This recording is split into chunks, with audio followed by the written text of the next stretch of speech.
Kita semua harus bersyukur kita bisa hadir di tempat ini untuk memuji dan menyembah nama Tuhan bersama-sama dalam keadaan apapun.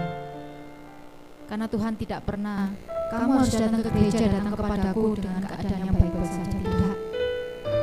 Dengan keadaan apapun Tuhan akan menerima kita. Karena Tuhan punya janji bahwa Dia tidak akan pernah meninggalkan kita dalam keadaan apapun itu. Mari kita siapkan hati kita untuk datang kepada Tuhan. Tuhan Yesus, Engkau Allah yang baik, Engkau Allah yang mulia. Kami bersyukur Bapa, Engkau teramat baik, sangat baik. Kami sering menyakiti hati-Mu Tuhan. Kami sering mengecewakan-Mu Bapa. Tapi Engkau tak pernah jemu untuk mengasihi kami. Terima kasih Yesus. Kami datang kepadamu Tuhan, bukan suatu kebetulan pada pagi hari ini. Kami percaya semua ini ada dalam rencana-Mu Yesus.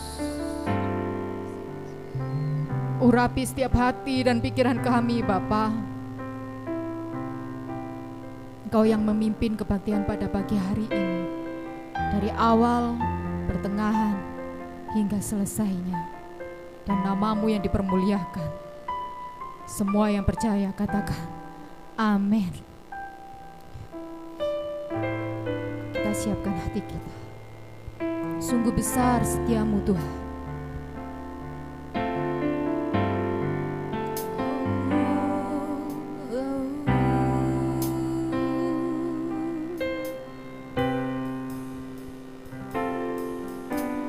Sungguh besar setiamu.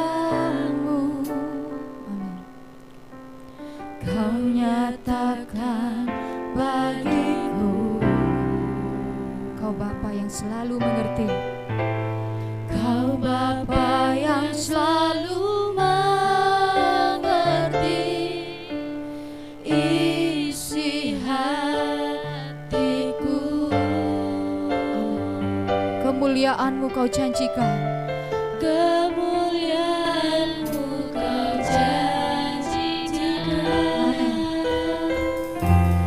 Aku tetap percaya.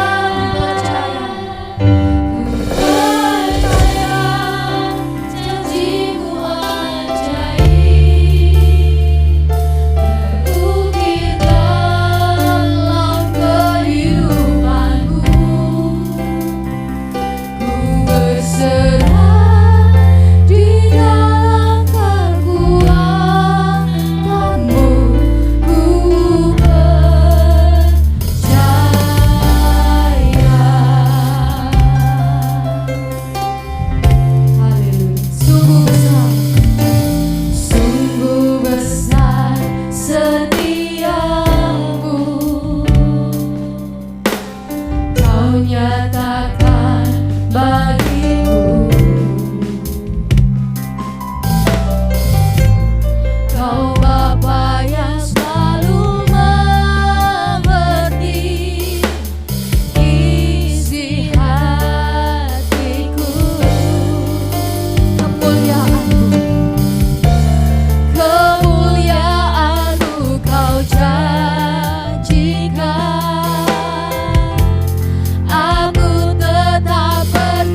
lebih dalam lagi kita menyembah Tuhan. Kau Bapa yang selalu mengerti isi hatiku. Kemuliaan-Mu Kau janjikan Bapa. Kemuliaan-Mu Kau janjikan. Oh, aku tetap percaya. Percaya janji-Mu ajaib, terukir dalam kehidupanku. Ku berserah di dalam kekuatan-Mu. Hanya Kau segalanya bagiku. Ku percaya janji-Mu ajaib, terukir dalam kehidupanku. Ku berserah di dalam kekuatan-Mu. Ku percaya. Mari kita bangkit berdiri bersama-sama. Sungguh besar setiamu, Kau nyatakan bagiku. Amin. Haleluya. Kau Bapa yang selalu mengerti isi hatiku. Kemuliaan-Mu Bapa. Haleluya. Kemuliaan-Mu Kau janjikan. Aku tetap percaya. Percaya janji-Mu ajaib, terukir dalam kehidupanku. Ku berserah di dalam kekuatan-Mu. Hanya Kau segalanya bagiku. Ku percaya janji-Mu ajaib, terukir dalam kehidupanku. Ku berserah di dalam kekuatan-Mu. Ku percaya. Ku percaya janji-Mu ajaib, terukir dalam kehidupanku. Ku berserah di dalam kekuatan-Mu. Hanya Kau segalanya bagiku. Ku percaya janji-Mu ajaib, terukir dalam kehidupanku. Ku berserah di dalam kekuatan-Mu. Ku percaya. Kami rindu jemaat menyanyikan kembali. Ku percaya. Ku percaya janji-Mu Haleluya. ajaib, Kami percaya Tuhan. terukir dalam kehidupanku. Engkau indah Bapa. Ku berserah Oh Yesus. di dalam Haleluya. kekuatan-Mu. Hanya Kau segalanya bagiku. Ku percaya janji-Mu ajaib, terukir dalam kehidupanku.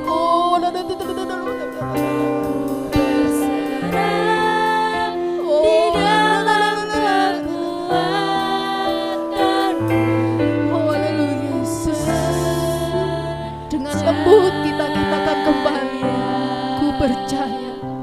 Ku percaya janjimu ajaib, Amin. terukir dalam kehidupanku. Oh haleluya Yesus. Ku berserah di dalam kekuatanmu.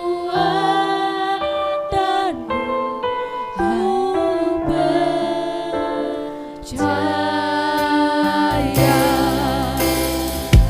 Ku percaya janjimu ajaib, terukir dalam kehidupanku. Ku berserah di dalam kekuatanmu. Hanya Kau segalanya bagiku. Ku percaya janjimu ajaib, terukir dalam kehidupanku.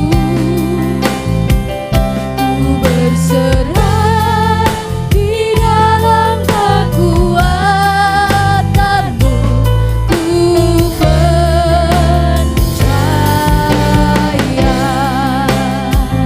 Ku berserah di dalam kekuatanmu. Ku percaya.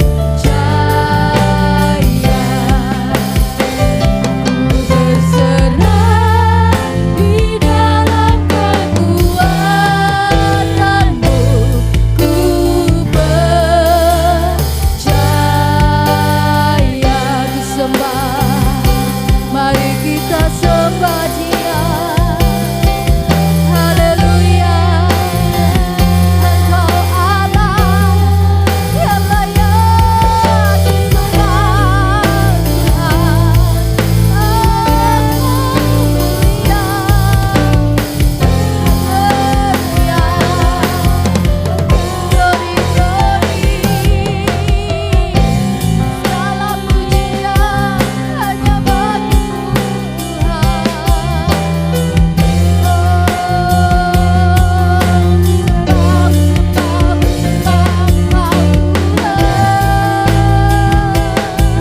Ku bawa hatiku menyembah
bersamamu Bapa.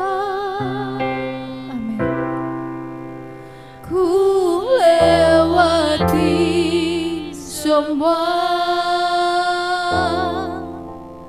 perkenananmu ya,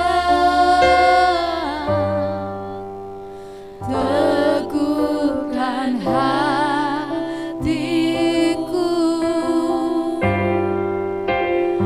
Engkau yang bertindak,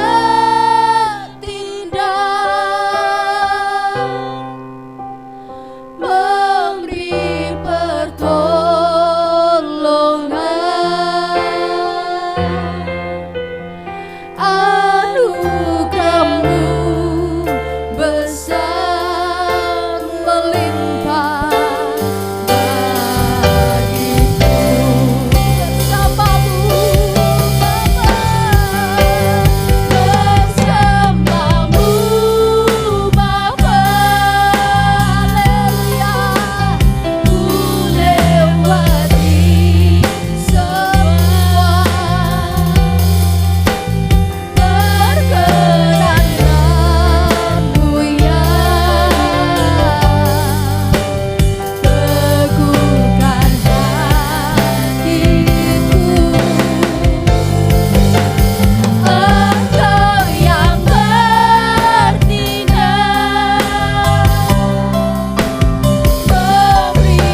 Berikan tepuk tangan kepada Tuhan Yesus.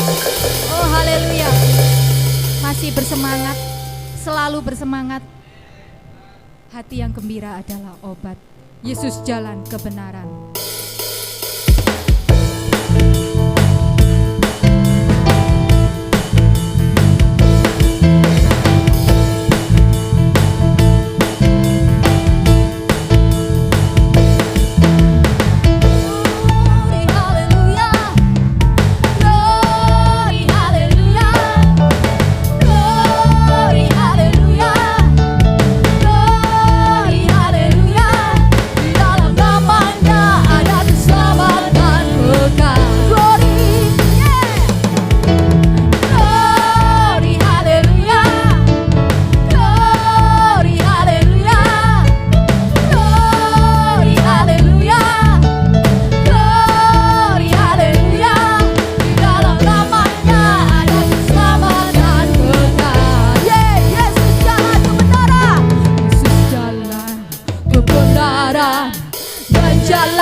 Harus selalu gandol Gusti nggih.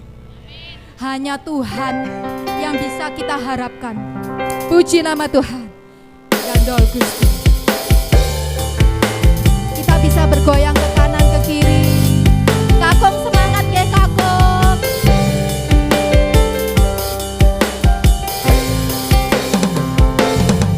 Gandol Gusti. Gandol Gusti. Gandol Gusti.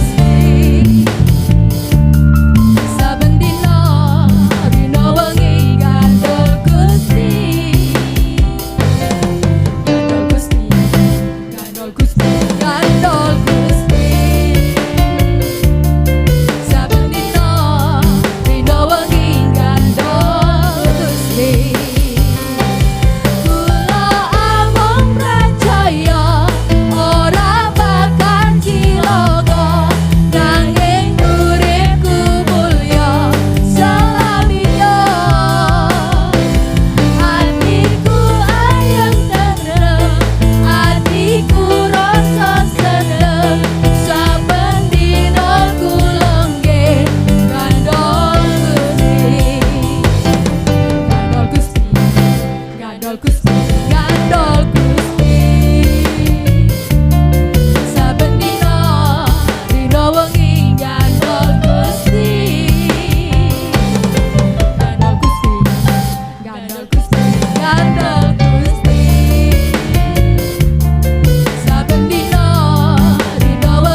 Puji nama Tuhan.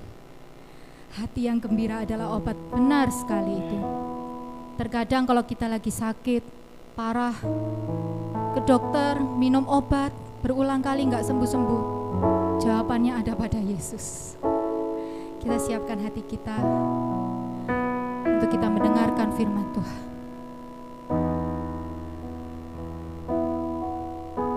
Aku mengasihi Engkau Yesus. Aku mengasihi Engkau Yesus dengan segenap hatiku. Amin. Aku mengasihi Engkau Yesus dengan segenap jiwaku. Ku renungkan firman-Mu siang dan malam, ku pegang perintah-Mu dan ku lakukan. Engkau tahu ya Tuhan, tujuan hidupku hanyalah untuk menyenangkan hati-Mu. Dengan sungguh hati kita nyanyikan. Aku mengasihi Engkau Yesus dengan segenap hatiku. Aku mengasihi Engkau Yesus dengan segenap jiwaku. Amin. Ku renungkan firman-Mu siang dan malam, ku pegang perintah-Mu dan ku lakukan. Hanya Kau ya Tuhan, tujuan hidupku hanyalah untuk menyenangkan hati-Mu.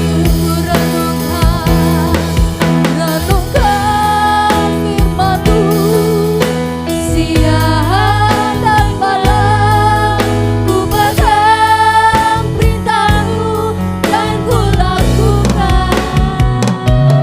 Engkau tahu ya Tuhan, tujuan hidupku hanyalah untuk menyenangkan hati-Mu.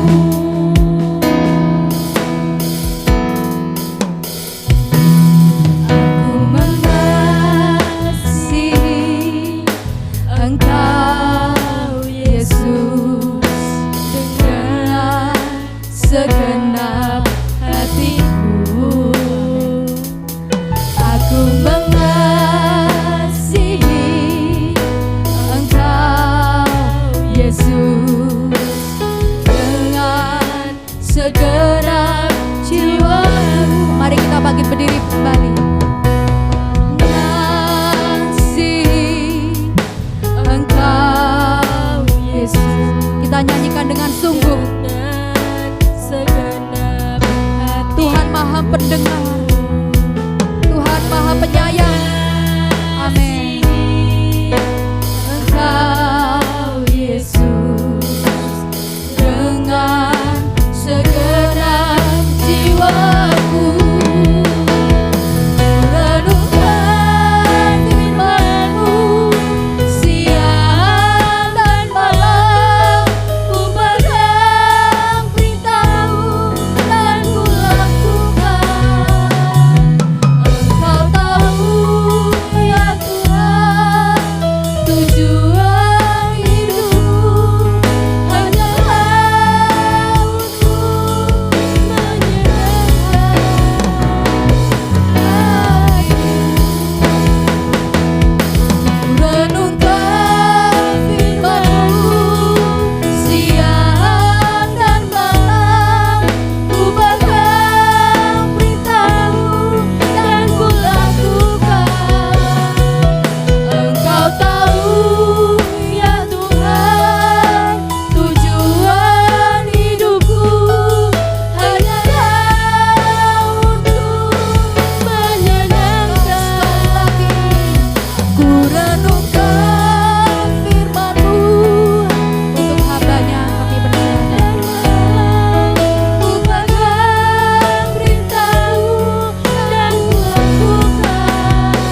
Karena itu kami bersyukur sebagai wujud cinta dan kasih kami, maka pagi hari ini kami dapat datang beribadah kepadamu.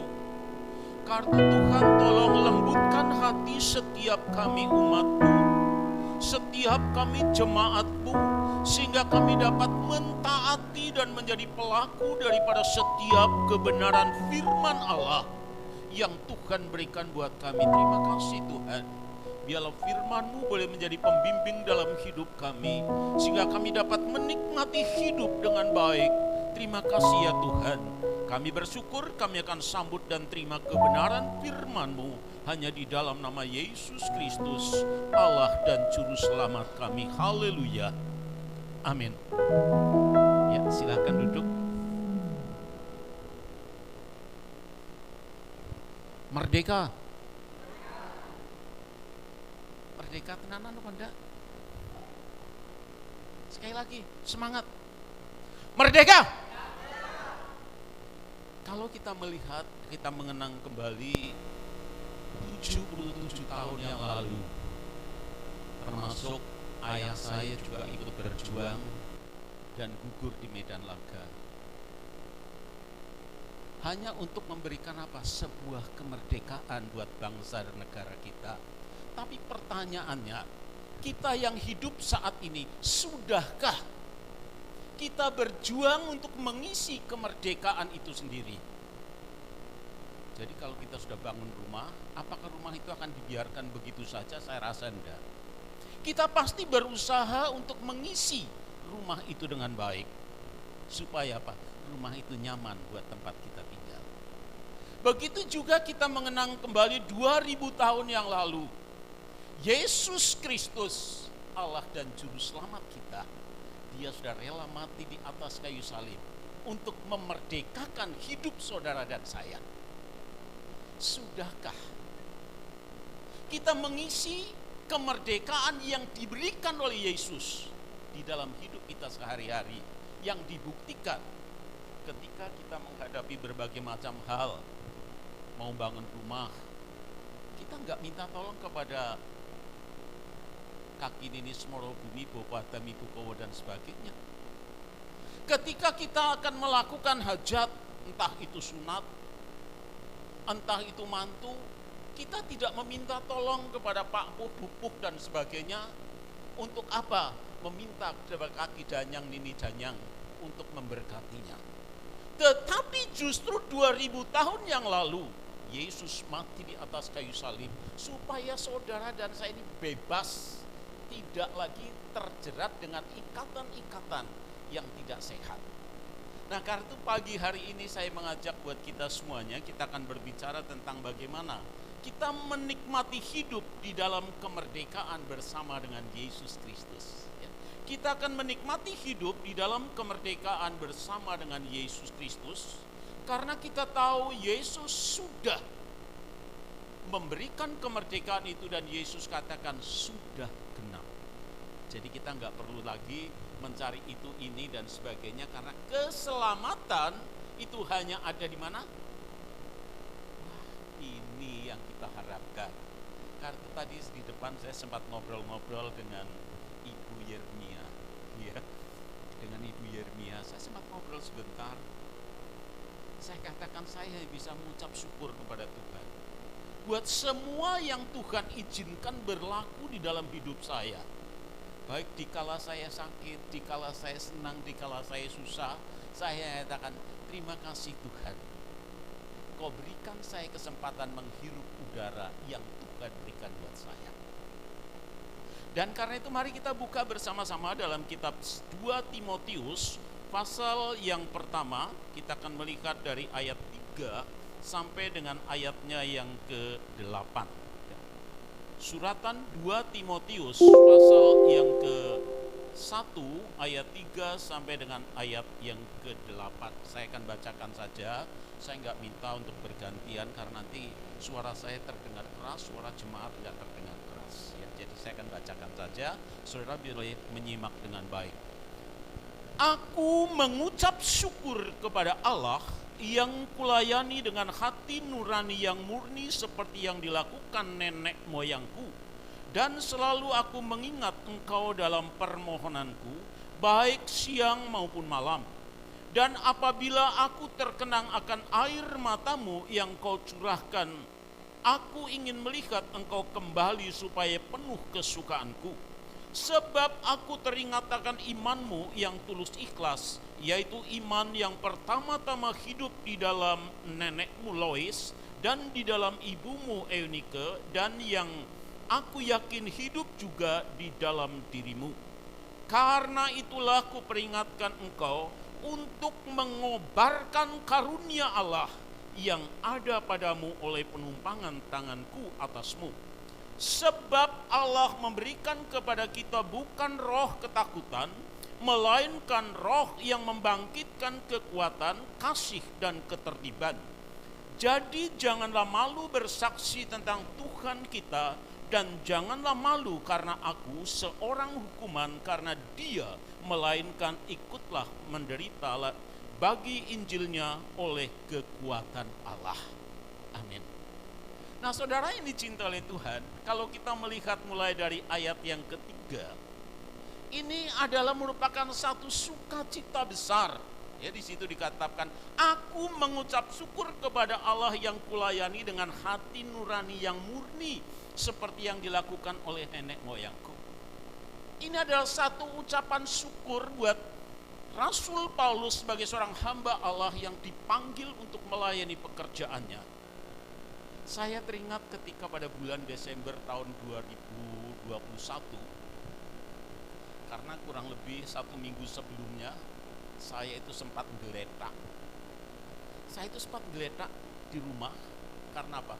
Vertigo. Jadi lagi enak-enaknya duduk, tahu-tahu kursi saya yang tepati saya duduk itu adalah terasa muter. Terasa muter, saya mulai berpikir, wah ini kalau saya nggak turun, saya bisa jatuh. Kesadaran tetap ada. Saya turun. Saya apa yang keluar dari mulut saya? Hanya saya katakan, terima kasih Tuhan, aku masih bisa merasakan naik dermolen. Loh, karena muter gitu. Jadi saya hanya katakan terima kasih Tuhan, karena saya masih bisa merasakan naik dermolen. Saya nggak minta sembuh kok. Saya nggak minta sembuh. Saya hanya mengucap syukur karena saya bisa merasakan naik dermolen. Wah, enak dah. Saya hanya bersyukur karena saya tahu kalau Allah yang panggil dan Allah yang izinkan, pasti tidak akan terjadi sesuatu yang buruk. Yang terjadi pasti adalah sesuatu yang baik. Karena itu saudara yang dicintai Tuhan, Rasul Paulus katakan, aku mengucap syukur kepada Allah yang kulayani dengan hati nurani yang murni yang dilakukan oleh nenek moyangku. Nah, karena mari jemaat yang dicintai Tuhan, belajarlah mengucap syukur di dalam segala perkara sesuai dengan Alkitab di dalam 1 Tesalonika pasal yang kelima. Di sana dikatakan, ucapkanlah syukur senantiasa di dalam Yesus Kristus, karena itulah yang dikehendaki oleh Allah Bapa. Jadi mari kita belajar mengucap syukur dalam segala perkara. Kemarin pagi saya sudah mulai begitu pagi, sudah selesai tugas-tugas saya kok mulai terasa kepala ini rasanya, wah ini dermolennya datang lagi. Saya katakan terima kasih Tuhan. Kalau Engkau izinkan ini datang lagi, saya bisa menikmati dermolen lagi, pasti Tuhan juga akan lakukan yang terbaik. Pasti Tuhan akan lakukan yang terbaik. Saya nikmati saja, saya ikuti kemana itu putaran-putarannya, saya ikuti. Semak orang bilang kalau kena vertigo itu mata harus merem. Tapi saya ketika mata saya tutup, justru dermolen itu rasanya semakin kencang. Maka saya buka mata, saya bilang gak ada apa-apa. Saya hanya katakan terima kasih Tuhan, Engkau izinkan aku menikmati naik dermolen. Ini yang terjadi. Maka pagi hari ini saya bersyukur bisa ketemu dengan Bapak Ibu Saudara jemaat Tuhan yang ada di tempat ini. Jadi kita perlu belajar untuk apa? Rasul Paulus katakan, dan selalu mengingat engkau dalam permohonanku, di dalam doa. Di dalam doa Rasul Paulus selalu mengingat anak rohaninya, selalu mengingat anak didiknya. Nah karena itu saat ini saya mengajak, coba tolong perhatikan kanan kiri depan belakang. Iya, tolong perhatikan kanan kiri depan belakang. Gak apa-apa noleh-noleh, gereja kita bebas kok mau noleh ke kanan, noleh ke kiri, noleh ke belakang. Hari ini saudara ingat, yang ada di belakang saya adalah Ibu A. Besok minggu depan coba lihat lagi, Ibu A datang enggak ya? Nah, minggu depan lihat lagi, yang ada di samping kanan saya adalah Ibu B. Lihat minggu depan datang enggak ya? Kalau enggak datang, tugas saudara dan saya bukan langsung lapor gembala, Pak Gembala enggak datang. Tugas saudara minimal pertama, doakan dia. Doakan dia. Karena di sini katakan mengingat. Ini bukti adanya cinta keterikatan satu dengan yang lain sebagai anggota tubuh Kristus. Gak ada ceritanya jari kelingking luka kena pisau, terus jari kelingking ini bengok-bengok, gak ada. Si teriak mesti sini, iya toh? Gak ada ceritanya sini yang lapar, sini yang keloncongan, terus sini yang langsung divisi, gak mungkin. Pasti lewat sini. Ada kerjasama antar anggota tubuh. Nah saudara dan saya ini adalah merupakan satu anggota tubuh Kristus yang diberkati oleh Tuhan. Karena itu kita harus saling mengingat dan saling mendoakan supaya apa? Kita kuat dalam menghadapi segala sesuatu. Ayat 4 di sini dikatakan, aku terkenang air matamu yang kau curahkan. Aku ingin melihat engkau. Ada satu kerinduan. Kan orang Jawa bilang, nek pengen ketemu, kentongan. Ya, artinya itu memberi informasi, memberi kabar. Nanti sore jangan lupa ya ibadah keluarga di keluarga A. Wah, nanti ya tak hampiri. Aduh, aku ini sakit. Ya kita doa dulu sama-sama. Doa sama-sama. Begitu doa sama-sama, amin. Ya nanti aku hampir rono ya. Inilah satu bukti bahwa Allah itu mencintai kita semuanya. Karena kita harus bisa belajar untuk saling mengingatkan, saling menopang dan seterusnya. Kemudian ayat yang kelima dan ayat yang keenam ini adalah merupakan satu peringatan untuk apa? Kita untuk bisa mengobarkan kasih karunia, untuk bisa mengobarkan apa yang Allah percayakan kepada kita. Sebab itu saya ingatkan kepada jemaat Tuhan, kalau jemaat Tuhan dikasih talenta sama Tuhan tapi tidak dikembangkan, jangan salahkan Tuhan kalau Tuhan lakukan sesuatu untuk saudara. Orang dendeni loh, orang dendeni. Enggak, saya jujur, saya ini juga dikasih karunia oleh Tuhan. Saya tidak pernah melihat itu entah hujan, entah panas. Tugas karunia yang Tuhan percayakan buat saya tidak pernah abaikan. Kalau boleh, sakjane jam 4 suki kena mancal kemul. Nggih mboten. Enak mancal kemul ya, apa ning udan ngono. Apa nek griwit orang titik. Omah kula niku ora ngangge gal palung. Berarti udan titik rasane iki wah, ratak. Enak mancal kemul. Tapi saya ingat, saya punya tugas 4:30 saya harus berangkat ke radio. Wah, 4:30 berangkat ke radio, nyiapkan semuanya. Jam 5:05 saya harus doa syafaat 20 menit di radio. Wah, goblok gitu. Jadi 20 menit saya berdoa di radio. Hujan atau tidak saya tetap berangkat. Nanti sudah itu barulah saya ada program yang namanya Sapa Jemaat, dengan ini materinya ucapkan selamat ulang tahun. Jadi jam 6 itu ngomong-ngomong selamat ulang tahun buat si A si B. Jadi saya istirahat setengah jam, 5:30 sampai jam 6 aku lingguh karena nyepakno liane. Jam 7 selesai, 11:30 naik lagi ke radio jam 12. Para kadang ingkang kinasih para pandeman telasan para setresno manganain radio. Wah, jan enak basa Jawa. Enak itu. Ya, Jadi ini satu tugas yang Tuhan percayakan kepada kita, dan ayat ini, ayat yang ke-6 tadi mengatakan kita harus bisa bersama-sama membangkitkan, mengingatkan. Untuk apa? Kita mengobarkan. Jangan beralasan macam-macam. Karena apa? Ayat 7 kita akan melihat dalam ayat yang ke-7. Dalam ayat yang ke-7 di sini jelas sekali. Dari ayat yang ke-7 saya akan melihat dari beberapa terjemahan. Sebab Allah memberikan kepada kita bukan roh ketakutan. Yang pertama, Allah memberikan kepada kita apa? Roh yang membangkitkan kekuatan. Membangkitkan kekuatan dalam ayat ini memiliki pengertian adalah dinamis. Jenengan kelingan sing jenenge dinamit. Napa niku dinamit? Wah, apal nek ora dinamit. Bom. Penggaweane napa nek bom niku? Meledak. Membangkitkan kekuatan. Nah, ini roh yang Allah berikan buat kita adalah roh yang membangkitkan kekuatan, membangkitkan gairah, membangkitkan semangat. Karena itu gak ada ceritanya orang Kristen yang loyo.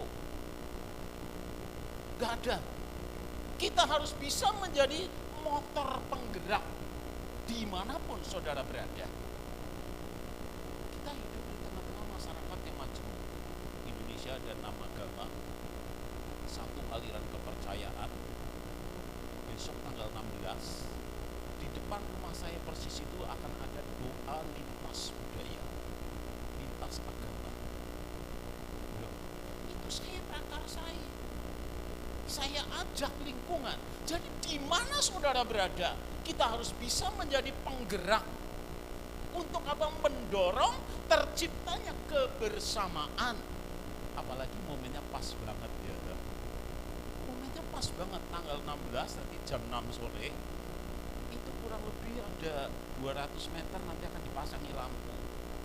Wah, terus semuanya duduk di bawah pakai tikar, hidangannya kacang godok, telo godok, wah iya toh, tahu goreng, orang tahu godok, ngomong tahunya godok enggak ya, tahunya goreng dan lain-lain lagi. Semua itu persembahan dari warga yang notabene tidak seiman. Tetapi nanti akan ada renungan. Renungan yang pertama dari saudara saya para muslim. Renungan kedua, karena dari agama-agama lain tidak ada, maka saya akan mewakili non-Islam untuk memandu, memberikan renungan. Loh, kesempatan itu selalu ada. Kesempatan itu selalu ada. Nah, kalau tidak ada, maka kata Bang Napi dulu apa? Kejahatan itu terjadi bukan karena adanya kesempatan, tapi karena adanya apa? Ingat sendirilah, lupa. Tapi saya ingat Bang Napi. Kejahatan itu terjadi bukan karena hanya ada kesempatan, tapi juga dia menciptakan kesempatan. Nah, kita sebagai orang percaya di yang pertama di sini kita diberikan roh yang membangkitkan kekuatan. Jadi kita diberikan kemampuan untuk menjadi motor, menjadi penggerak buat setiap kita sebagai orang percaya dimanapun saudara berada. Karena itu di dalam ayat ini jelas sekali ya, ayat yang ke-7. Saya akan baca dari beberapa terjemahan ayat yang ke-7. Di dalam beberapa terjemahan ayat 7 dikatakan begini. Dari bahasa Indonesia terjemahan firman Allah yang hidup. Roh Kudus yaitu karunia Allah tidak menghendaki engkau takut, melainkan supaya engkau bijaksana dan kuat. Oh, ini loh. Pengertian kekuatan adalah roh yang memberikan kepada kita supaya kita ini menjadi orang-orang yang bijaksana dan kuat. Jadi di dalam kita melakukan tugas kita, tentu saja harus memohon pimpinan Allah supaya kita ini bisa melakukannya dengan bijaksana. Ada satu saat, seorang anak, dia bilang begini sama ibunya, Bu, iya nak, aku besok gak mau ke gereja. Loh, alasannya apa gak mau ke gereja? Di gereja itu ada orang yang ngantuk. Di gereja itu isinya ada orang yang main game. Karena sekarang Alkitab itu sudah bukan lagi pakai yang kertas, kebanyakan pakai yang termasuk saya. Di gereja itu ada orang yang mainan Facebook, ada yang WA, ada yang macam-macam lah. Itu si anak bilang sama ibunya, loh nak, kan ke gereja itu baik. Iya, tapi nyatanya di gereja banyak orang yang gak baik. Justru itu mengganggu iman saya di dalam mengikut Tuhan. Yo, udah gak apa-apa. Ibu yang bijaksana dia bilang, ya sudahlah gak apa-apa kalau kamu gak mau ke gereja. Cuma ibu minta. Minta apa, Bu? Coba waktu jam ibadah seperti ini, si anak itu supaya membawa gelas diisi air, memutari gereja selama 2 putaran. Coba, kamu gak usah ke gereja, nanti kamu jalan saja. Bawa gelas yang di dalamnya itu ada airnya, dan airnya diisi penuh. Si anak turun. Sudahlah, di gereja ada ibadah, sementara ada yang main HP dan sebagainya. Si anak ini mutar. Selesai mutar, airnya ternyata nggak ada yang tumpah. Nggak ada yang tumpah. Pulang nggak pernah. Bu, sukses. Ini loh buktinya airnya nggak berkurang sama sekali. Bagus nak, kamu pintar. Nah, waktu kamu berjalan mengelilingi memutari gereja selama 2 putaran, kamu melihat gak di dalam gereja itu ada orang yang main HP? Enggak. Ketika kamu memutari gereja 2 putaran dengan membawa gelas yang isi air, kamu melihat gak ada orang yang mainan Facebook? Lihat gak ada orang yang ngantuk? Lihat gak ada orang yang itu, ini, dan sebagainya? Enggak. Si ibu yang bijaksana bilang begini, kenapa kamu kok gak melihat itu? Katanya di gereja banyak orang yang gak genah. Karena saya konsentrasi menjaga gelas yang di dalamnya ada airnya ini supaya tidak tumpah. Itu bagaimana? Dia konsentrasi. Terus ibu yang bijak bilang begini, ya itulah nak, kalau tujuan kamu ke gereja itu hanya untuk mengoreksi kesalahan orang lain, salah besar. Coba kamu fokus, konsentrasi bertemu dengan Yesus. Gak usah mikir orang yang main HP, itu terserah urusannya mereka. Tapi yang pasti ketika kamu konsentrasi bisa bertemu dengan Yesus dan hidupmu pasti diberkati. Oh, ini luar biasa, ibu yang bijaksana. Nah, inilah yang dimaksud oleh Allah di dalam kitab 2 Timotius pasal 1 ayat yang ke-7, di mana roh Allah yang diberikan buat kita ini akan membangkitkan kekuatan dengan penuh bijaksana. Bukan bijak sini loh, bijaksana. Jadi bijaksana itu berarti kita bisa mempelajari, mengerti keinginan orang lain dan kita bisa melakukannya. Kita bisa melakukannya supaya orang lain tidak menjadi sakit hati. Nah, ini adalah pengertiannya. Nah, karena itu saudara yang dicintai oleh Tuhan, saya akan melihat lagi di dalam bahasa Jawa. Oh, jadi kalau mau tanya bahasa Jawa sama saya, tadi anak saya bilang, ngomong bahasa Jawa juga aku oke ya, apa ya. Jadi kalau mau tanya bahasa Jawa sama saya, ya. Ini di sini dikatakan begini dalam bahasa Jawa, terjemahan tahun 1994. Karena bahasa Jawa itu ada beberapa terjemahan. Saya yang di rumah ada Alkitab bahasa Jawa terjemahan tahun 1965, ada yang 81, ada 94, ada yang 2006. Ya, ini yang saya baca sekarang adalah dari Alkitab bahasa Jawa terjemahan tahun 94. Awit roh sing diparingake dening Gusti Allah marang kita iki ora marakake kita dadi wong jirih. Tidak membuat kita menjadi seorang penakut, nanging malah menuhi kita kelawan panguwasa. Ya, jadi Allah ini memberikan roh supaya kita ini bukan menjadi orang yang takut. Nah, pengertian dalam kuasa di dalam kitab 2 Timotius pasal 1 ayat 7 ini beda dengan pengertian kuasa di dalam kitab Injil Yohanes pasal 1 ayat 12.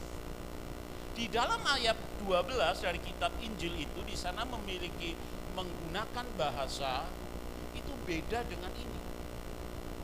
Ya, beda. Kalau yang dalam kitab Injil Yohanes itu adalah berbicara tentang wibawa ilahi yang menyertai kepada kita. Sebab itu kepada setiap orang yang percaya kepada diberi kuasa. diberi hak. Itu dalam Injil Yohanes. Itu adalah berbicara tentang wibawa ilahi yang menyertai kita. Jadi kalau kita baca Alkitab, kadang-kadang ada kata kuasa. Ini di sini ada kata kuasa, sini ada kata kuasa, sini ada kata kuasa. Ini beda artinya, karena itu kita harus melihat dengan jeli dan benar supaya jangan sampai kita keliru. Kalau di dalam Timotius ini sama dengan kitab Kisah Para Rasul pasal 1 ayat 8.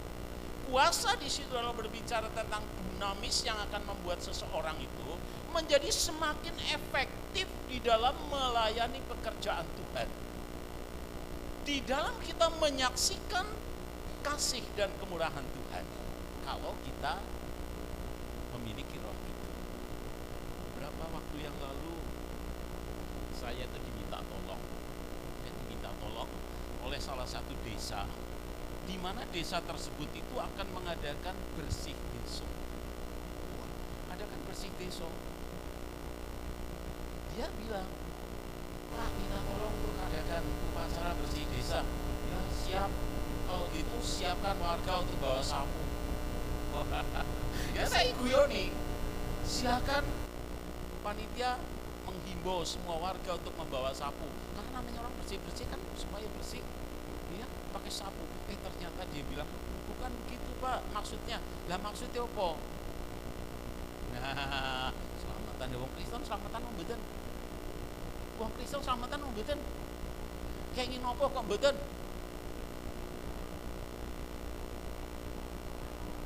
Iya, kita sudah punya juru selamat, jadi nggak perlu selamatan. Kita sudah punya juru selamat 2000 tahun yang lalu. Karena itu tugas kita yang sudah diselamatkan adalah yuk kita bersama-sama muliakan dia. Muliakan dia. Begitu dia bikin, saya bilang, apa bikin tumpeng gede. Bikin lah tumpeng gede, saya datang ke sana. Waduh, kayak kopiah. Saya juga bawa kopiah, tapi di jalan saya pakai.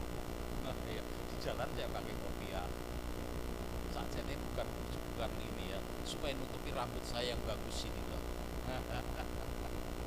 Ya, saya sadar, tapi rambut putih itu bagus Mbah ya. Wah, rambut putih ini luar biasa, berkat Tuhan ini. Jadi saya nggak mau semir ya, saya tetap maunya begini. Syukur kalau bisa putih jor, supaya nggak kotor tak tutupi pakai kopiah. Begitu pakai tumpeng yang gede, saya mulai ngobrol dengan mereka. Baik siap, jemaat siap. Wah, semua duduk rapi. Saya udah pakai kopiah, cuma saya nggak pakai sarung. Saya bilang, Assalamualaikum warahmatullahi wabarakatuh. Waduh, kok enak gitu. Saya bilang, loh kok nggak dijawab ya toh? Ngerti orang? Oh, tak baleni. Assalamualaikum warahmatullahi wabarakatuh. Baru serba, Waalaikumsalam. Oh, saya jelaskan artinya Assalamualaikum. Saya jelaskan.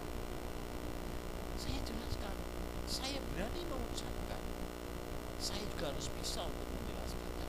Setelah mereka duduk bersama, saya ucapkan salam, saya katakan, kenging nopo ing dinten menika panjenengan dipun ampuni rawuh. Tak terjemahkan bahasa Indonesia aja, panjenengan tiada orang ngerti. Kenapa hari ini kita ini diundang ke sini untuk mengadakan upacara selamatan? Ingkang ini wong Kristen selamatan niku siapa? Pur. Ingkang rakit sepul sari ulam sari ingkang medal saking sari-sari bumi, yang mempersiapkan makanan dari segala sesuatu yang tumbuh dari bumi ini berbentuk buceng. Wah, gitu. Buceng iki nyebuto sing kenceng. Nek pucuke buceng niku jenenge tumpeng tumapak ing panguripan kudu marang yang maha kuwasa. Dhuwure ene lombok abang sing disunduk nang ngoten to niku lambange salib. Terus tak macane. Jumbo kalian sabda pangandikanipun Gusti menika minangka pralambang di Kalvari papan sedanipun Isa alaihi salam. Lho ora penak to? Jadi sama seperti sabda Tuhan, ya toh? tempat matinya Yesus Kristus di atas bukit Kalvari, supaya setiap orang yang percaya kepadanya tidak binasa tetapi beroleh hidup yang kekal. Loh, cuman Yesaya pasal 1 ayat 18. Loh, madyan to dosamu merau kaya bugo, bakal dadi putih kaya bugo. Wes do. Jadi kita berani masuk ke situ. Karena apa? Roh ini memberikan hikmat sehingga dengan bijaksana saya bisa masuk ke sana untuk menceritakan siapa Yesus yang sesungguhnya. Jadi mari saudara, kita bisa masuk dengan berbagai macam cara. Kita bisa menyampaikan Injil dengan berbagai macam cara. Untuk apa? Mengisi kemerdekaan yang sudah diberikan oleh Yesus. Jadi kita berani meluruskan. Kalau orang itu sudah tahu, pasti tidak mau melakukan. Dagi opo selamatan mau apa di suara. Nah, gitu. Buat apa? Kalau kita ini sudah diselamatkan oleh Yesus Kristus, pasti tidak lagi mau selamat. Sing gelem selamatan ikan mergo. Jadi mari kita yang pertama adalah bagaimana kita ini bisa menikmati hidup di dalam kemerdekaan yang diberikan oleh Yesus Kristus dengan cara adalah kita mengaktifkan, membangkitkan gairah, membangkitkan semangat dengan satu kesadaran Allah yang sudah memberikan kekuatan buat kita. Jadi kalau tidak dikembangkan itu sangat berbahaya buat saudara. Yang kedua di situ dikatakan bahwa ayat yang ketujuh, saya memang sengaja mengambil ayat yang ketujuh. Ayat yang ketujuh di situ dikatakan, sebab Allah memberikan kepada kita bukan roh ketakutan, melainkan roh yang membangkitkan kekuatan, kasih dan ketertiban. Yang kedua, roh yang diberikan oleh Allah itu akan membangkitkan kasih. Yang pertama membangkitkan kekuatan, yang kedua adalah membangkitkan rasa kasih dalam hidup kita. Wah, ini kasih kalau saya bisa melihat di dalam terjemahan yang lain, ini kasih itu ada beberapa bentuk kasih. Tapi yang dimaksud di sini adalah kasih agape, yaitu kasih yang murni, kasih yang tidak kasih yang tidak mengharapkan sesuatu, tapi di dalam memberikan pertolongan itu murni tanpa pamrih. Tapi biasanya orang-orang sana itu memanfaatkan kelemahan orang Kristen yang notabene memiliki kasih. Kalau dalu orang diparingi jari kok Kristen duwe kasih. Nah, terus kasihnya di mana? Wah, satu saat saya malam-malam kurang lebih jam 12 ditelepon oleh seseorang. Ditelepon seseorang ngakunya dari kepolisian. Sektor mana begitu saya lupa, nggak begitu perhatikan, tapi yang pasti dari kepolisian. Pak, ini ada orang namanya ini ngaku katanya jemaatnya Bapak. Apa kenal? Namanya betul ada, tapi nggak lengkap. Jenenge Hadi ngen kuake heram kok. Ini namanya Pak Hadi, kecelakaan nabrak orang-orangnya mati. Ya terus gimana Pak? Ya Bapak harus datang ke sini. Wah, kok mungkin Pak malam-malam saya datang. Nah, gini Pak, kita supaya ini damai Pak, tolong Bapak. Wah, akhirnya ujung-ujungnya apa? Minta pulsa. Loh, ujung-ujungnya minta pulsa. Sampai dia bilang, loh di mana letak kasihnya orang Kristen? Oh, buat saya akhirnya benci tadi. Pak, kasih itu tidak selalu memberi, tapi kasih itu harus memiliki unsur pendidikan. Nah, kalau kasih setiap orang minta dikasih, setiap orang minta diberi, itu sama dengan saudara sedang mencetak pengemis. Saya bilang sama Pak Polisi itu, ternyata ujung-ujungnya minta pulsa. Pak, anggota saya ada 4, Bapak rumahnya dekat enggak dengan Indomaret? Dekat. Tolong Pak, supaya nanti bisa damai, anggota saya masing-masing 100.000 per orang. Nanti saya kirim nomornya. Oh enak ini. Terus gabung. Lalu kesempatan. Tapi dia juga ngutip Injil. Katanya kasih itu harus memberi. Kasih itu tidak harus memberi. harus mendidik. Kalau kasih, setiap orang minta dikasih, setiap orang minta diberi, itu sama dengan saya sedang mencetak rodas. Kalau memang itu anggota gereja saya salah, ya sesuai proses hukum lah. Sesuai proses hukum. Tolong Bapak kirim alamat besok pagi saya ke sana. Itu enggak gelem. Yang ujung-ujungnya itu dari dosa. Nah, karena itu saudara yang dicintai oleh Tuhan, kasih ini harus adalah kasih yang tanpa pamrih.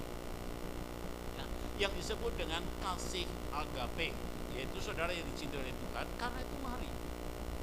Ini adalah merupakan satu perintah yang diberikan oleh Yesus Kristus kepada kita di dalam rangka untuk kembali menegakkan kebersamaan antar satu dengan yang lain sebagai anggota tubuh Kristus. Sebagai anggota tubuh Kristus, saya bersyukur sebelum ada COVID, saya ini termasuk ketua Ibanes. So, Ibanes betul? Manula. Ibadah itu satu usia emas, usianya di atas 50. Gue jalan, arpe nek wis wayah arpe ibadah dadak jemput, kok munggahnya mlebu gereja nuntun, kok nek arpe mam ditulang, dicukupnya ditulang. Wes rasane. Yo nek cacahe sithik jumlahnya kurang lebih waktu itu awal-awalnya 70. Terus padha ditibali Gusti arek 40. Arek 40 dadak nek Covid padhet. Jadi menjadi seorang pelayan ini adalah satu pengorbanan yang harus dilakukan tanpa adanya pamrih. Ini yang dikehendaki oleh Allah. Karena itu di dalam Injil Matius yang jelas sekali pasal yang ke-22 di sana dikatakan trisnanono pepadaniro kaya dene sira trisnani awakira dhewe. Jadi kalau kita dicubit rasa sakit, lucu saya cubit liyane to. Jenengan nek dirasani wong pegel gitu. Pegel. Lucu sok ngrasani lek ngono. Nggih to? Wah, ojo sok ngrasani wong. Tak critani yo. Ning ojo ngomong to. Loh, kok guyu? Kowe tak critani yo. Ning ojo ngomong. Kae sing aja gregetne tenanan. Ning ojo ngomong lho yo, tak critani iki. Critani kok ojo ngomong ning cerita eleke wong. Memang kadang-kala manusia itu ya begitu itulah. Selumbar di mata saudaramu kelihatan, tetapi gajah di pelupuk matamu tidak kelihatan. Duding wong ini paling enak gitu. Enak lho kuwi. Sajane sing papat kirene dhewe. Dadi nek wong golek eleke wong iku gampange pol. Ning goleki eleke awak dhewe ora tau ketemu. Sing paling apik aku. Mulane aku itu dipaku. Ya, aku ini harus dipaku, harus dimatikan supaya apa? Kita bisa mencintai sesama sehingga sebenarnya di antara kita sebagai orang percaya harus hidup dalam satu kesatuan. Ya, harus hidup dalam satu kesatuan sekalipun mungkin gerejanya berbeda merek. Gerejanya beda merek sing Ibanes niku wong 70 niku gerejane ada sing gereja A, gereja B, gereja C, wah macam-macam merek. Enek sing sembayange halus banget. Enek sing sembayange wah wong mriki kok nek ngarani wong Kristen iki. Oh iya. Bar guyu nangis. Bar nangis guyu. Wonten mboten sing ngelakaken mboten. Jenengan kali kula niku rak wong mondok. Wong mondok iki wis pantes nek kecetok. Mulakno aja gondok. Lah ngoten lho. Dadi wong mondok wis pantes nek kecetok mulakno aja gondok. Biarkanlah mereka ngomong, selagi ngomong itu dilarang. Ya, nek kula ngaten mawon kok. Dadi enak wong urip niku. Enak, saestu penak. Memang untuk menjadi baik itu sulit. Saya beberapa tahun yang lalu, dokternya ya wong Kristen, tapi Pak, coba berbaring di sini. Iya dok, tak suntik ya. Ini tengok. Kenapa dok kamu mesti disuntik? Supaya gak sakit nanti waktu dicabut. Oh iya, saja nih harus ngerti nih suntik bikin orang loro gitu. Ini nyatanya pas disuntik ke loro gitu. Yes. Nah, Pak, keluar lagi ya, nanti 15 menit lagi saya panggil. Oh iya dok. Oh sabar banget dokter. Kira-kira mereka rumpulan itu ganteng. 15 menit belum lebu malih. Ditutup. Gimana Pak? Masih sakit dok. Masih sakit dok. Ya baring lagi Pak, suntik lagi terus. Waduh. Akhirnya apa? 15 menit lagi tunggu. Begitu 15 menit lagi saya masuk lagi. Jenenge menungso nggih, senajan to dokternya itu penuh cinta, penuh kasih supaya kita tidak merasakan rasa sakit, tapi begitu saya melihat kuwi jenenge tang. Gitu, jenenge tang pati gletak ngono dijupuk karo muni klontek, wis pikirane wah iki mesti. Wah, wis mesti. Tapi namanya orang kepengen sehat. Namanya orang kepengen sehat, dokter bilang kepengen sehat Pak, manut toh, manut. Akhirnya saya manut. Wah dicabut, nyatanya ya gak sakit. Nah Allah itu ingin membentuk saudara dan saya untuk memiliki kepribadian yang penuh dengan cinta. Bisa merasakan sakitnya orang kalau dilokne, bisa merasakan sakitnya orang yang dirasani, bisa merasakan sakitnya ketika dibenci. Maka Tuhan rela mati menghapus semuanya itu sehingga kita bisa ikut berempati dengan orang lain, bisa merasakan kesepian. Jadi marilah kita nggak perlu memiliki rasa benci dengan si A, si B, si C, karena benci itu akan merusak hidup kita. Jadi Allah mengingini, Allah menghendaki supaya kita benar-benar memiliki rasa cinta dan kasih. Karena apa? Kita supaya bisa membangun satu kebersamaan. Supaya bisa membangun kebersamaan. Saya kadang-kadang di rumah itu lagi duduk enak-enak, tahu-tahu ada orang yang mengedarkan les, ya, yang mengedarkan minta bantuan, katanya untuk bangunan ABC dan sebagainya. Saya lihat, nah, oh yang dibangun adalah rumah ibadahnya si A. Rumah ibadah aku ramelo menggini kok, gitu. Oh rumahnya ibadahnya si aku ramelo menggini kok. Ini kok dia mintanya ke kita? Mintanya ke kita. Saya hanya berpikir, Tuhan memberkati mereka melalui saya. Tapi Tuhan memberkati saya, memberkati kita semuanya bisa melalui mereka. Karena supaya berkat itu tidak disalahgunakan, ketika saya buka, saya tulis, kemudian saya ingatkan, Pak, tolong ini berkat Tuhan, gunakan secara baik dan benar. Karena kalau saya tolak, saya khawatirnya saya salah sama Tuhan. Karena Amsal Raja Soleman berkata, Tuhan bisa memberkati saudara melalui orang lain, Tuhan bisa memberkati orang lain melalui kita. Jadi mari kita bersama-sama, sepanjang mereka semuanya itu adalah untuk bisa beribadah kepada Tuhan, lakukan. Ketika saya menjadi pengurus RT, pengurus RT barang loh, ya. Saya awal jadi pendeta, saya didakwa jadi pengurus RT. Saya terima, nggak apa-apa. Saya jadi sekretaris RT, siap. Kenapa kok saya mau? Ada misi. Saya mencintai warga. Dan saya kalau menginjili secara langsung kan nggak mungkin. Tapi dengan alasan rapat RT. Loh, ya dah. Biasanya mereka membuka rapat dengan katakan Bismillahirrahmanirrahim. Wah, dalam nama Tuhan yang Maha Pengasih dan Penyayang, saya buka rapat ini di dalam nama Tuhan yang Maha Esa.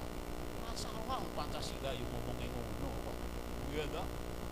Wah, saya kumpulkan warga, sampaikan program, kemudian apa? Injil saya sisipkan. Jadi ada banyak cara sebagai wujud untuk saya mengasihi warga. Dan pada akhirnya satu saat ketika dapat bantuan, dia bilang sama saya, Pak, kita bentuk panitia 5 orang yang siap. 3 dari kaum mereka, apa? 1 Kristen kayaknya sendiri, yang 1 dari Katolik, siap. Wah, babi limo ini. Saya ini adalah anak Tuhan yang diberi kuasa. Ya toh, anak Tuhan diberi kuasa. Iya toh, sambut jari trici, tengah dewe toh, diberi kuasa. Saya anak Tuhan yang diberi cincin kasih. Iki. Aduh, ora enek ceritane jempolan tinggi ali-ali kecuali tesi. Wah, gitu. Cincin melingkar mesti di jari manis. Anak Tuhan diberi kuasa, juga diberi cinta, diberi kasih. Saya mulai begitu. Pak, programnya apa? Karena ini adalah membuat membuat penerangan jalan. Saya bilang, ada yang mengusulkan jalan perbaikan gereja. Bapak saya bilang, saya usul buat penerangan jalan menuju masjid. Loh, usulnya sih J, buat penerangan jalan menuju masjid. Akhirnya dipertanyakan sama mereka, Pak, jadi kan itu Kristen kok tahu buat penerangan jalan menuju sana. Saya katakan bahwa kalau jalan ke sana itu baik, bersih, gampang ditempuh, nanti masyarakat itu akan senang beribadah. Kalau ibadahnya benar, pasti jadi orang yang baik. Ora ngono toh? Idealnya gitu, tapi nek dadi wong apik yo urusane kok. Nah ini jadi saudara yang dicintai Tuhan, mari kita bersama-sama. Kalau mungkin saudara punya karunia untuk mengabdi kepada masyarakat, lakukan karena itu adalah juga kehendak Allah. Ya, jadi mari kita bersama-sama belajarlah untuk mengisi kemerdekaan kita yang diberikan oleh Yesus tanpa harus memiliki rasa itu, ini dan sebagainya. Saya bersyukur, saya punya kakak ipar. Saya punya kakak ipar itu adalah dia pimpinan tingkat kabupaten Purworejo, Jawa Tengah. Itu adalah pimpinan dari Sabtomi. Sabtomi itu Garmono Parah. Gambare Semar, background itu adalah ketupat, belah ketupat. Ketupat, jadi saya ini wajib, sekolah wajib ya, belah ketupat, Gambare Semar. Cara ibadahnya saya tahu persis. Dia bilang ketika saya ada di sana ngobrol, dia bilang sama saya gitu,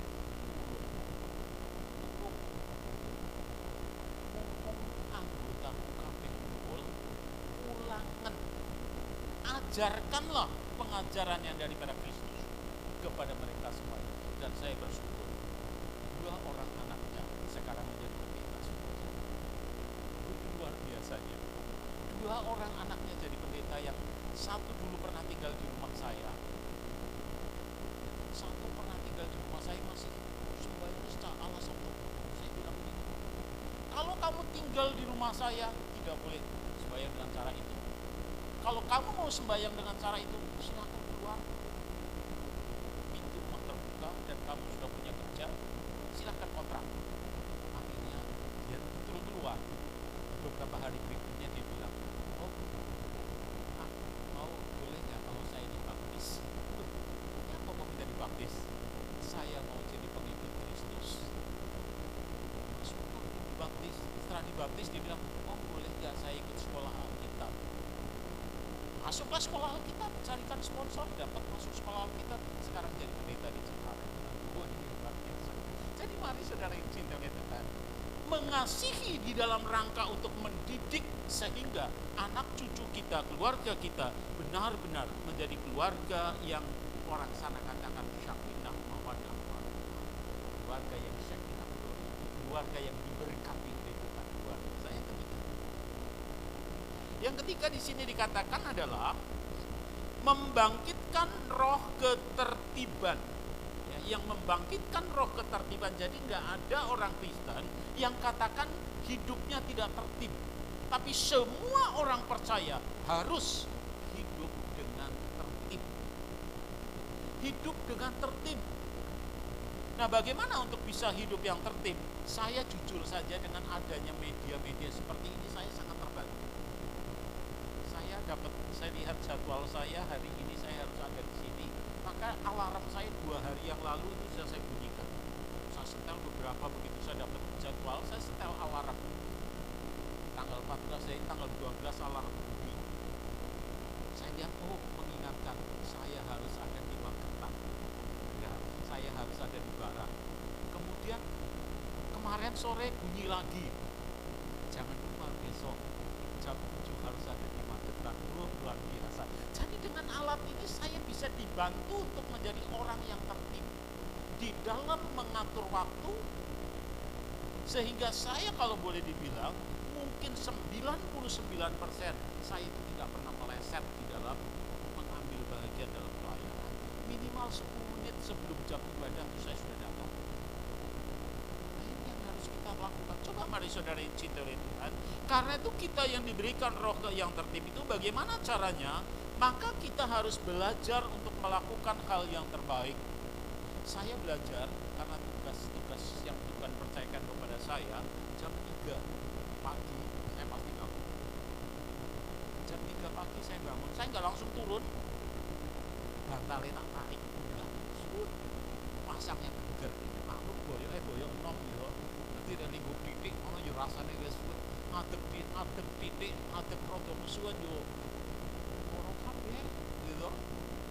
Lingkup kesuwen yo ora enak boyoke. Saya tarik bantal ganjel. Apa yang saya lakukan? Jam 3 saya melek hanya katakan terima kasih. Saya nggak banyak berdoa, saya hanya katakan terima kasih. Saya masih bisa menghirup udara yang Tuhan berikan buat saya.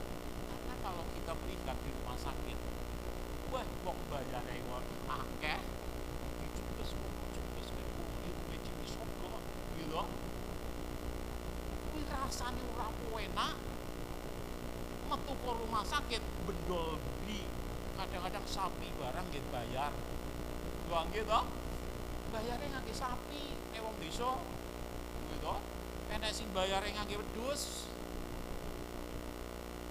Nah ini, saya masih bisa menghirup udara segar karena itu bantal tak tarik, ganjel boyok. Terima kasih Tuhan, saya masih bisa menikmati segarnya udara. Timbangan itu kok matang-matang yang rumah sakit mono kae dioksigen bayare larang, wedhus katut, sapi katut. Nah, saya hanya katakan terima kasih kepada Tuhan. Jam 3:30 saya baru turun dari tempat itu. Jadi setengah jam itu terima kasih, matur nuwun, wis ora werna-werna. Jadi saudara berdoa itu nggak usah macam-macam. Jenengan bisa bahasa Mandarin, alhamdulillah. Saudara bisa bahasa Jawa, bahasa Jawa itu angel. Saya itu angel. Tapi bahasa Indonesia itu paling penak. Bapak yang ada di surga, dipermuliakan nama. Bahasa Jawa itu angel. Tontonin swarga ingkang tansah kala puji lan luhuraken kanthi asma Gusti kala Yesus Kristus salah satu itu.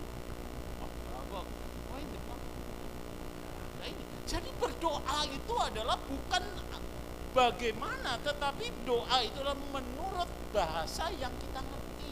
Gak usah sinau bahasa neko-neko. Waktu aku ya Cina, saya nggak pernah doa belajar caranya bahasa Mandarin dan doa. Saya nggak pernah belajar itu. Saya berdoa. Suatu saat di daerah tinggi itu ada ketika saya diajak makan oleh salah seorang Tionghoa. Pak, tolong catat foto doa nih. Oh tadi berdoa bagus sekali. Supaya saya bisa berdoa seperti Bapak berdoa. Baik. Wong jaluk dikei gitu. Wong jaluk ya sing apik, tak tulis. Pulang saya nulis pakai komputer, langsung saya kirim. Begitu dikirim, seminggu berikutnya, Pak minta ampun. Kenapa? Aku gak bisa berdoa. Lah kenapa? Kan udah tak catat no. Bahasanya kurang ngerti belas. Loh ya no. Jadi Tuhan itu tidak menuntut menuntut saudara berdoa dengan bahasa Jawa, Tuhan tidak menuntut saudara berdoa dengan bahasa Mandarin, Tuhan tidak menuntut saudara berdoa dengan bahasa Mendulum. Aku ngertinya mau norok ya apa ya ora patek paham aku. Jadi mari berdoalah dengan bahasa. Nah, Allah itu adalah memberikan kita roh yang tertib.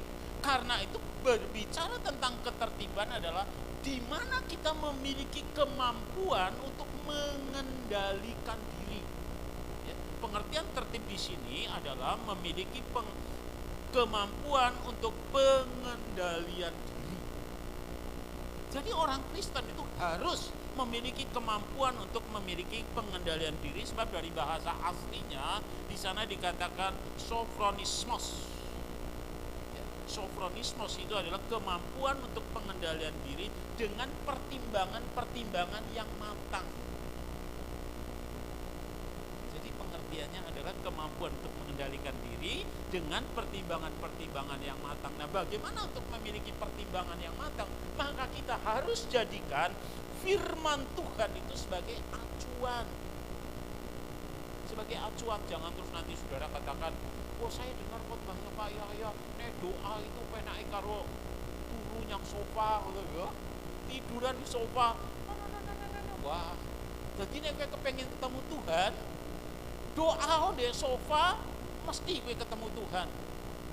Itu cara saya. Tapi gak bisa dijadikan doktrin. Oh saudara melok-melok turu nyang sofa berdoa mulai jam 8 pagi, angine sesuk jam 6 sore. Jangan niru. Cari cara formula yang tepat. Cari cara dan formula yang tepat. Almarhumah istri saya itu ngobrol sama tetangga. Mbak, nek masak tewel iki uyahe sepiro? Wah, ya. Masak tewel uyahe sepiro? Tonggoku le ngomong, "Sak sendok." Soalnya tewel iki rada doyan uyah. Betul. Lah masak tewele sithik gitu. Panci cilik uyahe sak sendok. Dadine opo ki rasane? Karena itu harus jelas. Dan betul-betul jadilah orang-orang yang jelas. Jadilah orang-orang yang jelas. Kalau toh kita berjalan juga harus jelas kita mau kemana. Langkah kita tuh harus genap mau kemana. Maka itu saudara yang dicintai oleh Tuhan, firman Allah itu adalah merupakan pelita bagi kakiku, suluh bagi jalanku. Kalau pelita itu tidak salah di dalam meletakkan, saudara pasti tahu jalan yang akan dilewati. Jalan yang sakit dengan bobor, itu pak udah bobor, bobornya dongok mriki. Jenengan bisa jalan sing bener dilewati. Yang kelihatan apa? Ayang-ayangin jenengan sing deni kuwi. Iya toh? Karena ayang-ayang ini nggak punya perasaan, ayang-ayang ini nggak punya mata, nggak ngerti lek aku wedi. Oh bore goyang, ayang-ayangnya melok goyang. Gitu? Jenengan melayu, ayang-ayangnya melok melayu. Pindah ke nembok rawa, ayang-ayangnya hilang. Pindah tangganya kok. Wah ini sembrono ayangnya. Oh boleh pindah buli. Soyo peteng dan segala macam. Ayang-ayangnya nggak punya perasaan. Maka itu Alkitab tidak salah katakan firman itu pelita. Kalau saudara tidak salah menempatkan firman, firman itu taruh di depan, saudara pasti tahu jalannya. Saudara pasti tidak akan melihat bayangan lagi. Karena mari awali hidup kita dengan membaca firman Allah. Awali hidup kita dengan membaca firman Allah. Saya katakan jam 3:30 saya turun. Sekarang kita tuh dimanjakan banget tuh. Saudara mau dengar khotbahnya siapa? Loli itu. Ya toh penak toh. Tapi saya nggak mau. Setiap pagi saya membaca Alkitab karaoke. Loh, Alkitab karaoke kok diwaca? Iman datang dari mendengar. Jadi Alkitab karaoke tak setel. Tak setel, tapi yo tak pentelengi. Wah, penak toh. Jadi di samping mata saya melihat, telinga saya mendengar. Alkitab karaoke saya baca mulai jam 3:30 sampai jam 4. Loh, penak loh. Jam 4 sampai setengah 4, jam setengah 4 sampai jam 4 saya baca. Nanti jam 4 baru saya ke kamar mandi, jam 4 lebih 25 menit saya berangkat ke radio. Jadi hidup ini tertata dengan tertib. Hidup ini tertata dengan tertib. Modalnya hanya diingatkan oleh barang mewah. Saya kira ini bukan barang mewah toh. Ini adalah barang kebutuhan setiap orang punya. Saya pucat sini bayi itu lah nane ini anu. Bayi orang dikeinginan nangis. Jadi mari saudara yang cinta oleh Tuhan, biarlah kita mau mengisi kemerdekaan hidup yang diberikan oleh Allah ini dengan baik. Dengan cara apa? Allah sudah memberikan ketertiban dalam hidup kita. Allah sudah memberikan kuasa dalam hidup kita. Allah sudah melimpahkan kasih-Nya pada kita, sehingga kita tidak lagi harus membenci A, B, C dan sebagainya. Tapi lupakanlah itu semuanya. Dan ayat yang terakhir, ayat yang ke-8 dari kitab 1-2 Timotius pasal yang ke-7. Pasal 1, ayat 1 maksud saya. 2 Timotius pasal 1 ayat 8. Jadi janganlah malu bersaksi tentang Tuhan kita, dan janganlah malu karena aku seorang hukuman karena Dia, melainkan ikutlah menderita bagi Injilnya oleh kekuatan Allah. Jangan malu, penekanannya ayat yang ke-8. Jangan malu bercerita selagi cerita itu belum dilarang. Saudara bisa mengemas dengan berbagai macam cara. Saudara yang tidak bisa bercerita, nggak bisa dongeng, sekarang ada Alkitab, yaitu yang namanya seperti komik begitu, Alkitab komik. Jadi tuku Alkitab komik, do woconen, le orang ngerti teko, oh anak teko, ibu orang ngerti bisa. Lepotonan balas tidak, wah iki opo, wah ada. Itu. Jadi mari kita belajar bersama-sama supaya apa? Karena di sini dikatakan bersaksi. Satu saat ketika saya naik kereta api, keretanya penuh, anakku masih kecil, tapi gua dari besar. Gendong dari Malang sampai kita nggak kuat. Pikiran itu. Jaga supaya dia nggak ngantuk, saya dongeng. Nah, saya dongeng dengan tujuan pertama supaya anak nggak ngantuk, kedua sambil bercerita dongengi wong sing ora kenal Tuhan. Saya dongeng tentang Alkitab. Tahu-tahu ada seorang anak kecil, dia bilang, "Iya Pak, tapi kan gimana nak? Gayane koyo iya tapi kayak gimana nak? Iya tapi kan, iya gimana? Itu loh, tadi kan ada sembara dan nenek lampir. Sembara pakai pecut amarasuli, tapi kan nenek lampir dia juga sakti. Ya. Jadi akhirnya apa? Saya harus bisa memutus cerita mereka, kemudian saya harus bisa mengalihkan supaya Alkitab bisa saya masukkan. Ketika saya mulai bercerita, nenek lampir tahu-tahu dia marah luar biasa.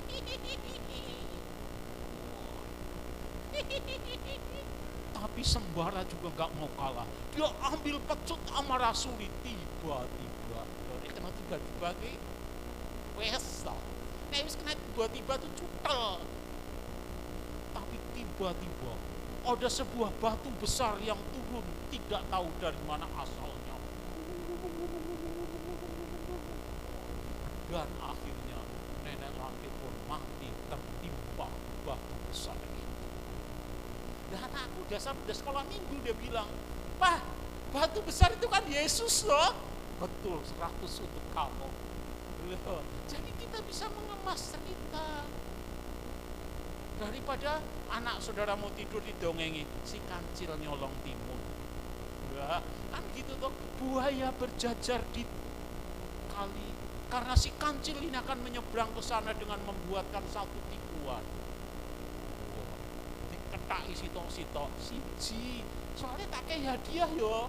Jadi kowe tak hitung, diketak sindase, siji, loro, telu, ketaki nganti tekan pinggir. Wis tekan pinggir melumpat, dadah.